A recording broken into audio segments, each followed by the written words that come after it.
नमस्कार दोस्तों, आप सभी का स्वागत है इंडिया मिक्स के दमोह उपचुनाव विशेष इस वीडियो में।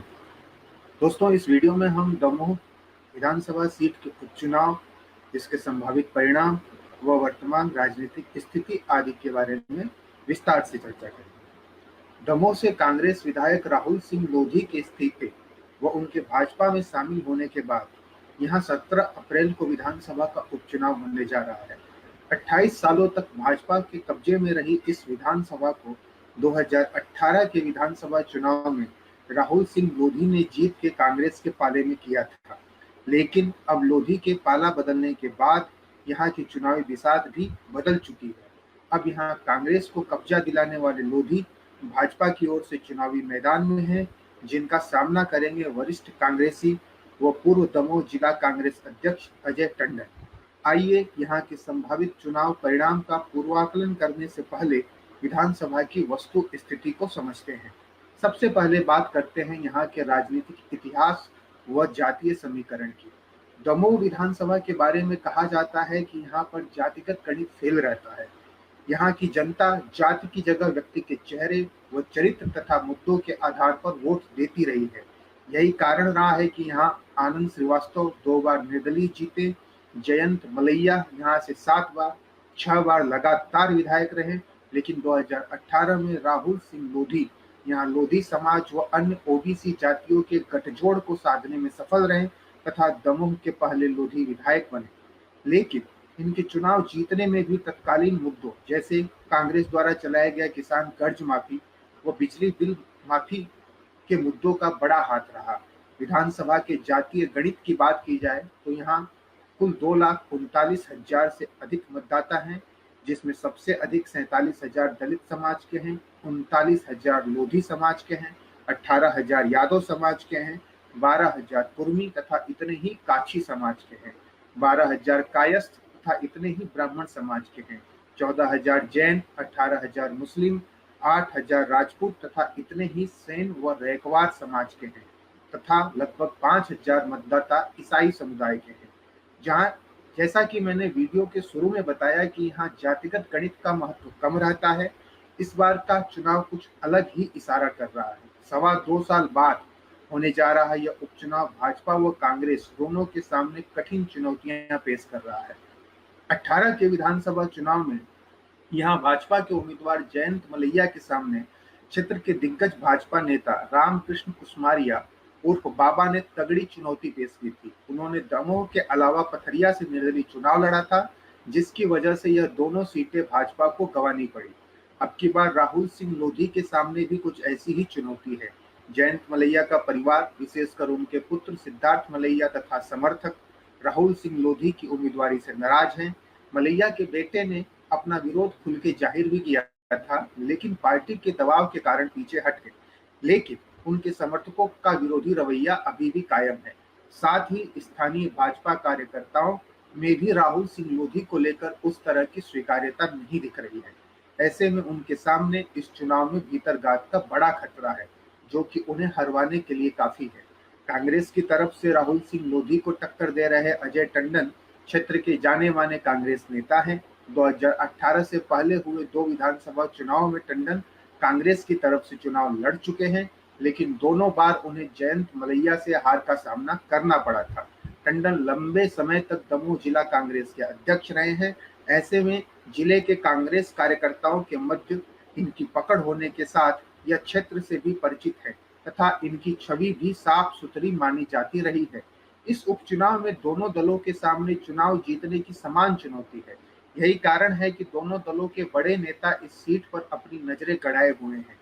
भाजपा उम्मीदवार के नामांकन के समय सीएम शिवराज सिंह चौहान व प्रदेश भाजपा अध्यक्ष वीडी शर्मा अपने दल बल के साथ पहुंचे थे, जबकि कांग्रेस उम्मीदवार के नामांकन के समय प्रदेश कांग्रेस अध्यक्ष कमलनाथ अपने दल बल के साथ पहुंचे थे, जो कि इस चुनाव की गंभीरता को दर्शाता है।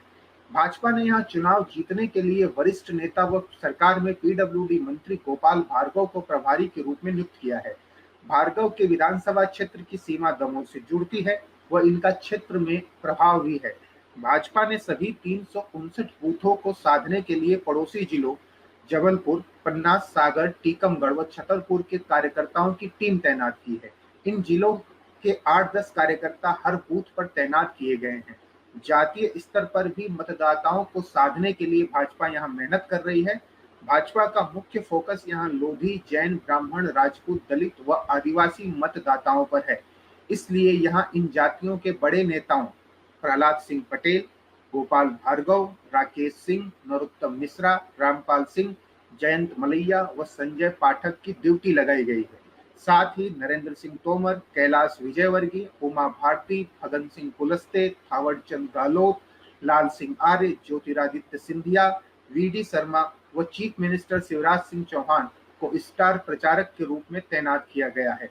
कांग्रेस भी अपनी तैयारी में कोई कोर कसर नहीं छोड़ रही है। ग्वालियर चंबल के कांग्रेस नेताओं बैजनाथ कुशवाहा, फूल सिंह बरैया, सुरेश राजे, प्रवीण पाठक, लाखन सिंह, सतीश सिकरवार, देवेंद्र शर्मा, महाराज सिंह पटेल, अशोक सिंह दमोह में डेरा डालेंगे व कांग्रेस प्रत्याशी अजय टंडन का प्रचार करेंगे। कांग्रेस के नेता मनु मिश्रा जो कि यहाँ से दावेदारी जता रहे थे, लेकिन टंडन को टिकट मिला। ऐसे में उनके विरोध को रोकने के लिए कांग्रेस ने उन्हें टंडन की जगह जिला कांग्रेस अध्यक्ष के पद पर नियुक्त कर इस विरोध को रोकने का प्रयास किया तथा उनको व उनके समर्थकों को दमोह उपचुनाव में पूरे दल बल के साथ उतरने के लिए प्रेरित किया। कांग्रेस अध्यक्ष कमलनाथ के नेतृत्व में दिग्विजय सिंह, सुरेश पचौरी, विवेक तनखा, राजमणि पटेल, अजय सिंह, कमलेश्वर पटेल, जयवर्धन सिंह, सिद्धार्थ कुशवाहा, सज्जन सिंह वर्मा, जीतू पटवारी, अरुण यादव व कांतिलाल भूरिया आदि नेताओं को यहाँ प्रचार करने तथा चुनावी रणनीति बनाने का जिम्मा दिया गया है। ये नेता भी जातिगत गणित साधने की जुगत में लगे हुए हैं। यहाँ भाजपा के सामने कांग्रेस के मुकाबले कम चुनौतियां हैं, जिसका भान कांग्रेस के नेताओं को भी है। यही कारण है कि यहाँ सपा व बसपा को चुनाव नहीं लड़ने के लिए मनाया गया है। गोंडवाना गणतंत्र पार्टी के उम्मीदवार से उनकी दावेदारी वापस दिलवाई गई है। कांग्रेस का फोकस यहाँ अपने पारंपरिक मतदाताओं के साथ दलित व आदिवासी मतों को अपने पाले में करने की है। यही कारण है कि यहाँ कांग्रेस अपने दलित व आदिवासी नेताओं से मेहनत करवा रही है। कांग्रेस का मानना है कि अगर वो यहाँ सपा, बसपा तथा गोंडवाना गणतंत्र पार्टी के मतों को अपने पाले में कर लेती है तो उसकी जीत पक्की है, जो कि कुछ हद तक सही भी है। यहाँ कांग्रेस जहाँ किसान बिल व शिवराज सरकार की नाकामियों को लेकर भाजपा को घेरने की कोशिश में है, वही भाजपा के घोषणावीर मुख्यमंत्री शिवराज सिंह चौहान यहाँ भी बड़ी बड़ी घोषणाओं के माध्यम से जनता को साधने में लगे हुए हैं। दमोह से टीकमगढ़ होते हुए झांसी तक सड़क निर्माण, 1600 करोड़ की लागत से दमोह के हर घर को बिजली पहुंचाना जैसी बड़ी घोषणाएं सीएम शिवराज सिंह चौहान ने राहुल सिंह लोधी की नामांकन रैली में की थी।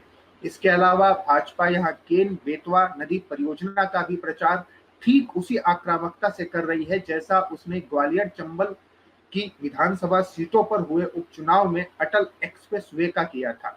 भाजपा यहाँ कांग्रेस के नेताओं में जारी असंतोष को भी भुनाने के प्रयास में है। यही कारण है कि छोटे बड़े सभी नाराज कांग्रेसी नेता भाजपा के टारगेट में है। भाजपा ने यहाँ वरिष्ठ कांग्रेसी व पूर्व विधायक मुकेश नायक को अपने पाले में कर अपनी इस योजना को सफलतापूर्वक पूर्ण करना भी प्रारंभ कर दिया है। भाजपा की जबरदस्त तैयारी व फोकस्ड चुनावी रणनीति का मुकाबला कांग्रेस यहाँ आसानी से करती हुई नहीं दिखाई दे रही है। यही कारण है कि यहाँ कांग्रेस के उम्मीदवार अजय टंडन युवा राहुल सिंह लोधी के चरित्र हनन का प्रयास करते हुए दिखाई दे रहे हैं। उनके साथ स्थानीय कांग्रेस के नेता भी इसी मार्ग पर है। शिवराज सिंह चौहान ने टंडन द्वारा लोधी को लेकर अपशब्दों का प्रयोग करने का मुद्दा भी इसीलिए बनाया जिससे कांग्रेस को वो उसी के जाल में फंसा सके। दमोह की वस्तु स्थिति पर विस्तार से चर्चा करने के बाद यह कहा जा सकता है कि यहाँ चुनावी लड़ाई कठिन है, लेकिन सत्ता व बेहतर चुनावी प्रबंधन के बल पर भाजपा को यहाँ कांग्रेस के मुकाबले मजबूत माना जा सकता है। विधानसभा की वस्तु स्थिति वोटिंग के दिन तक अगर ऐसी ही रही, वो खास स्थानीय स्तर पर बदलाव नहीं हुए, यहाँ कोई नया मुद्दा नहीं पनपा, तो यहाँ भाजपा को जीत मिलती दिख रही है। मेरे अनुमान से यहाँ भाजपा की जीत का अंतर 5 से 8 हजार मतों के बीच रहने की संभावना है।